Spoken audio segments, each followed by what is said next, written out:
Hey, welcome to Vic Knows the Vibes, where every chat is a vibe check. I'm your host, Vicky, here to explore life's nuances with you.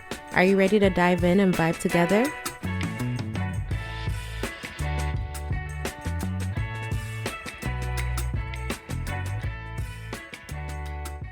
Moving out. When I first moved out of my family home, it was for school. And then, of course, when I was done university, I moved back home. And I was young, of course. I think I was 21. So it just seemed like the right and smart choice to move back home and start my career and get life going. Now, looking back, I don't regret that choice, but I do see how it impacted the decisions that I made moving forward and why I made those decisions. I realized that the longer I was at home, the longer I felt resistant to change and the more fear I felt with going out on my own and becoming independent. In today's episode, I really want to look at the feelings and emotions that come with getting ready to move out and then actually making that big move. You know, the fear, the freedom, the uncertainty, the reinvention. There's just so much going on between preparing to move out and then actually taking that leap of faith. And then, of course, I also want to address women who are a little bit older. Maybe they're in their late 20s and 30s and they're moving out for the first time, or maybe they moved out and had to move back home and now they're preparing to move out again. There's a lot of different feelings associated with that situation, and I can relate all too well to that. So as I mentioned, after I graduated from university, I moved back home and I didn't move out again on my own until I think I was like 29 or even 30.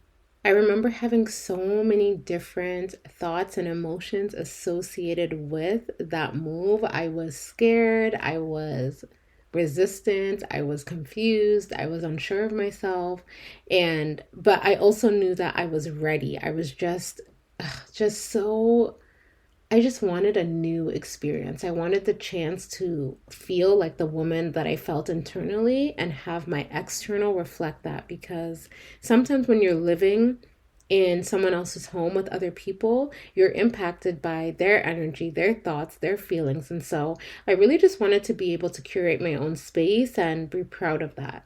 When you're in your family home, it can be tricky because you're getting older, you're becoming who you are meant to be, your personality is developing, you are deciding for yourself what your morals and values are, but you're also still living, in my situation at least, with your parents, right? And so you're getting older and they see you getting older, but they may still see you as their child. And if you're in their home, they probably still treat you like a 15-year-old child.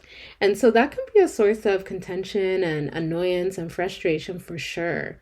It's that constant push and pull of, treat me like an adult. I'm grown. I'm a woman. You need to get to know me as a woman. But then it's also like your parents see you as a child. And they're probably thinking, well, if you're an adult, why are you here? And so it becomes difficult to navigate, and you do have to do a lot of work in order to find that respectful balance. Even a couple months leading up to when I actually moved out, I remember just thinking, is this really going to happen for me? Can I do it? Am I equipped? Because, in the African culture especially, it's very common for you to stay home until you have a reason to leave. And to them, it's like the only reason you should be moving out of your family home is to be getting married. And so I felt as though, okay, if that's not happening right now, what am I doing? And so I had to do a lot of work to really say, I want to live my life. I want to experience certain things. And you may disappoint people who care about you, and that's okay. You're not doing anything bad necessarily. You're just trying something new.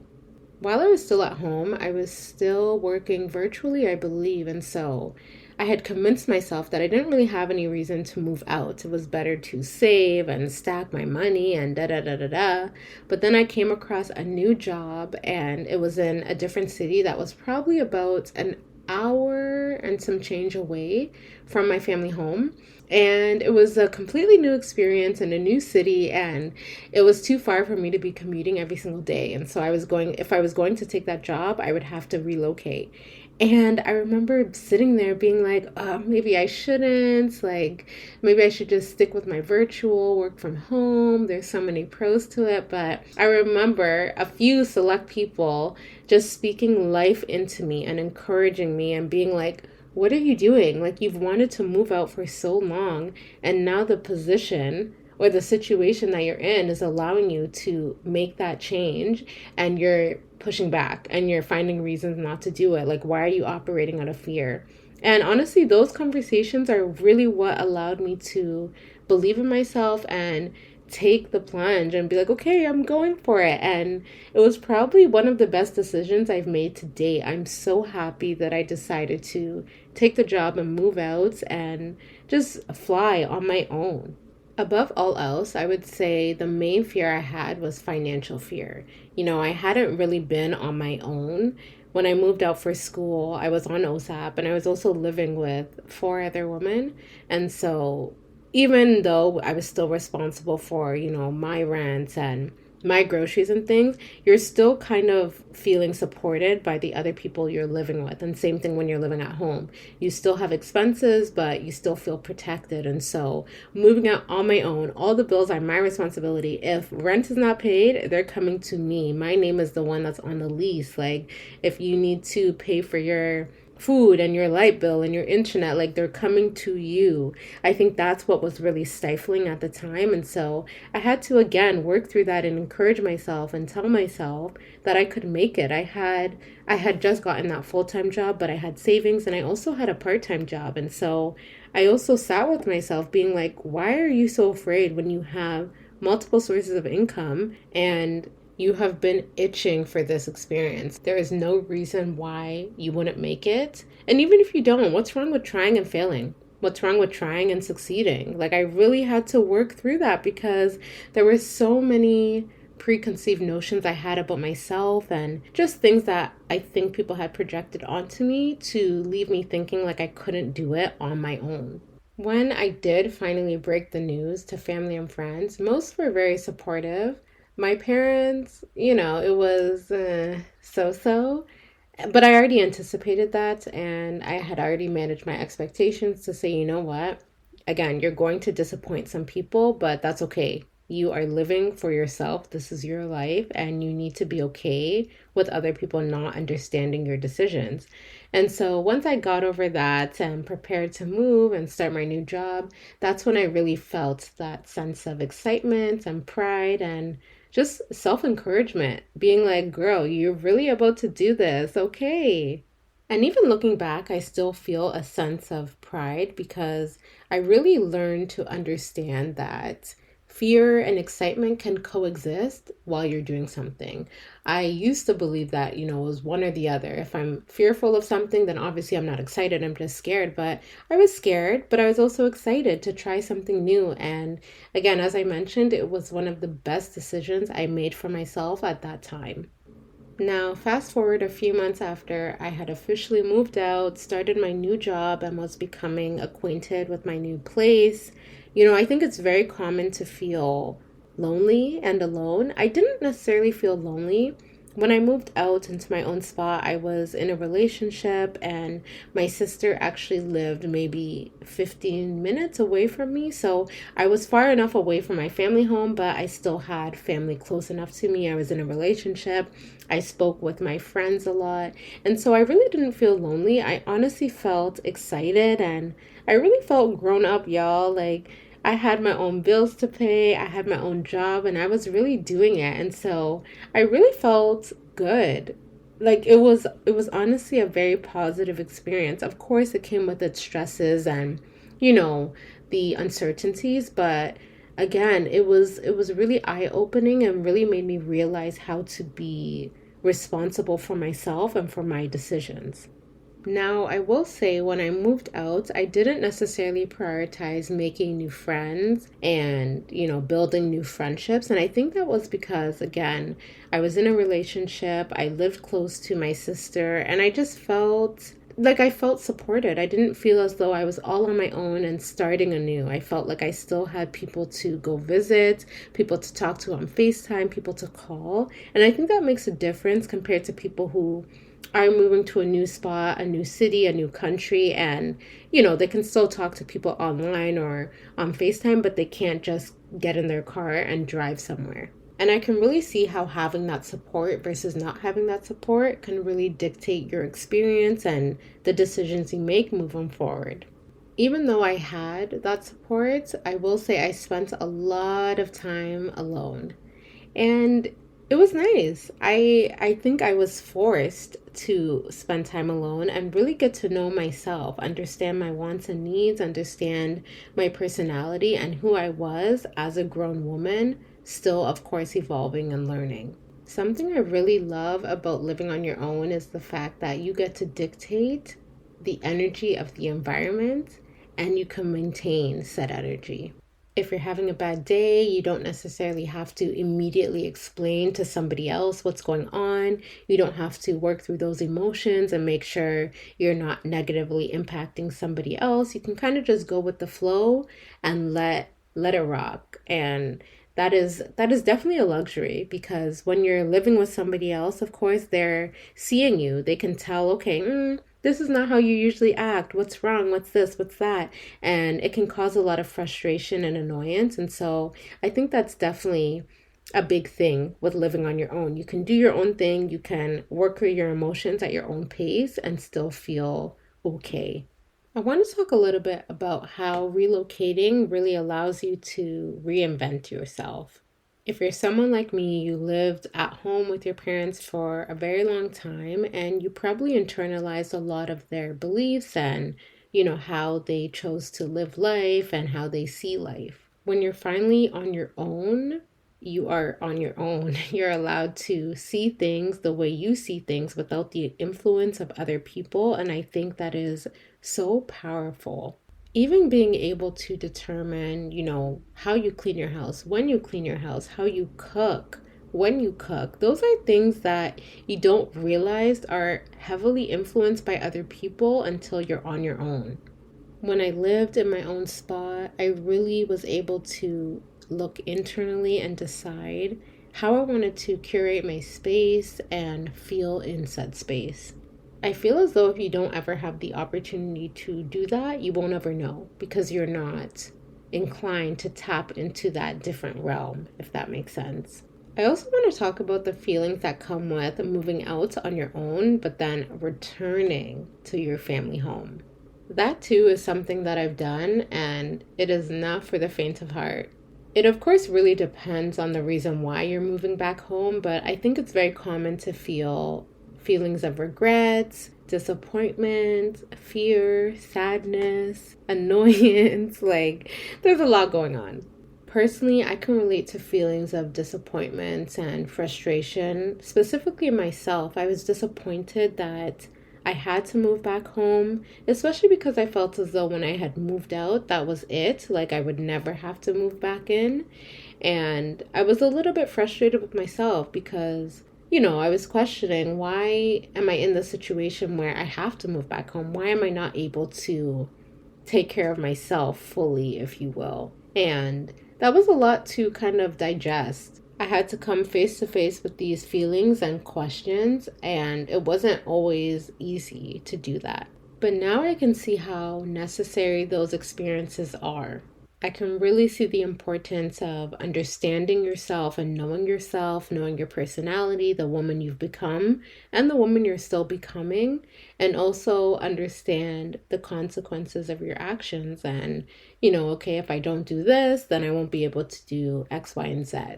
Honestly, if I could go back in time, or if I could speak to my past self, I would tell her to move out sooner rather than later.